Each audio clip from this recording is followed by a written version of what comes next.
تو اس کا ثبوت مولانا نے ایک منطقی انداز میں دیا جس سے انکار کوئی کر ہی نہیں سکتا۔ میں نے پہلے جس طرح کہا کہ مولانا کی سیاست سے ہزار اختلاف، لیکن اس کی اس کلیئر کٹ بات سے کوئی انکار نہیں کر سکتا کہ مولانا یہ کہہ رہے تھے کہ ایک تو جب الیکشن انتخابات 2018 ہوئے، جس کو بعد میں مولانا صاحب نے کووڈ 2018 کہا، تو آپ نے جو انتخابات کے نتائج وہ کس نے تبدیل کیے، یہ سوال تھا مولانا صاحب کا۔ اس کے بعد ایک شخص، نائل شخص کو، یعنی عمران خان کے لیے وہ کہہ رہے تھے، اس کو اقتدار میں بٹھا دیا اور فوری طور پہ یہ کہہ دیا کہ عزت دینے والا بھی اللہ ہے اور ذلت دینے والا بھی اللہ ہے، اور اس کے ساتھ یہ بھی کہا گیا کہ دشمنوں کو شکست ہوئی ہے۔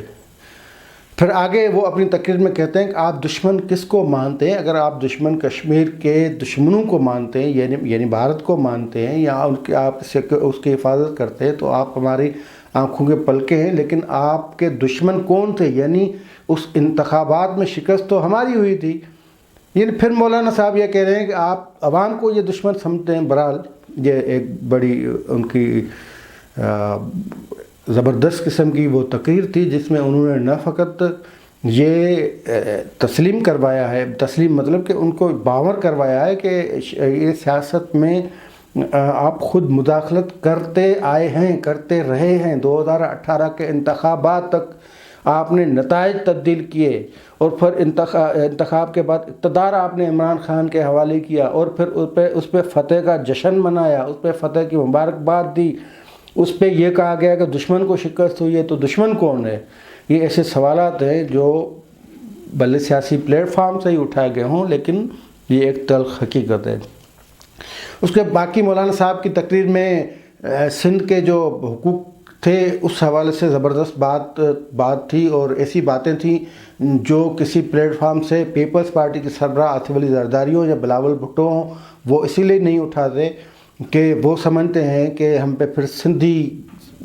نیشنلٹی کا یا سندھی نیشنلزم کا ٹھپا لگ جائے گا۔ لیکن یہ ایک واضح چیز ہے کہ جو سندھ کے جزائر ہیں، ان کا جو وسائل ہیں، ان کا مالک جو ہے وہ صوبے کے عوام ہیں، ان کے مالک سندھی ہیں، ان کے سندھ میں بسنے والے مالک ہیں، تو اس پہ وفاق کنٹرول نہیں کر سکتا، اس پہ وفاق قابض نہیں ہو سکتا۔ تو سندھ کے جزائر کی جب بات مولانا صاحب نے کی تو جو حیدرآباد میں جو لاکھوں سننے والے تھے وہ سب اسی نظریے کے ہیں، یا اسی بات کی وہ تائید کرتے ہیں کہ سندھ کے جزائر ہوں، گیس ہو، پیٹرول ہو، جو معدنیات ہو سندھ کی یا جو وسائل ہو سندھ کے، ان کے مالک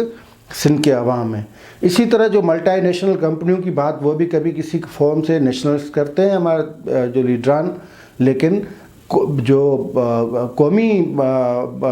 فیڈرل جو جماعتیں ہیں ان کے سربراہ اس خوف سے نہیں کرتے کہ ہم پہ پھر ٹھپا لگ جائے کہ ہم سندھیت کی بات کریں، سندھیوں کی بات کریں، یہ صوبائیت کی بات کرتے ہیں، یہ نفرت کی بات کرتے ہیں، یہ لسانیت کی بات کرتے ہیں۔ یہ سوچ کا فرق ہے، مائنڈ کا فرق ہے، مائنڈ سیٹ کا فرق ہے۔ صوبے کے حقوق کی بات کرنا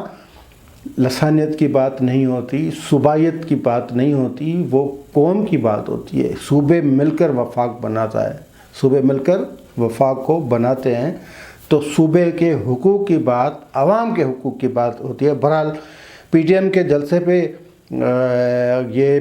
میں نے مولانا فضل الرحمان کو غور سے سنا، اور مولانا فضل الرحمان نے بالکل میلہ نہ فقط لوٹ لیا ہے لیکن یہ تاثر بھی ختم کر دیا کہ پی ٹی ایم تھک گئی ہے، پی ٹی ایم ہار چکی ہے، پی ٹی ایم میں سے ہوا نکل گئی ہے۔ پی ٹی ایم آج بھی ان مطالبات پہ کھڑی ہے۔ پی ٹی ایم آج بھی نہ فقط عمران خان لیکن عمران خان کو لانے والے جو قوتیں ہیں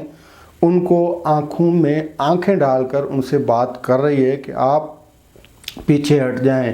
آپ سیاسی جماعتوں کو سیاست کرنے دیں، آپ سول سپرمیسی اور آئین کی یہ جنگ ہے، اس جنگ میں آپ کسی کا سہارا نہ بنیں، آپ غیر آئینی قوتوں کا سہارا نہ بنیں، آپ اس طرح کی دھاندلی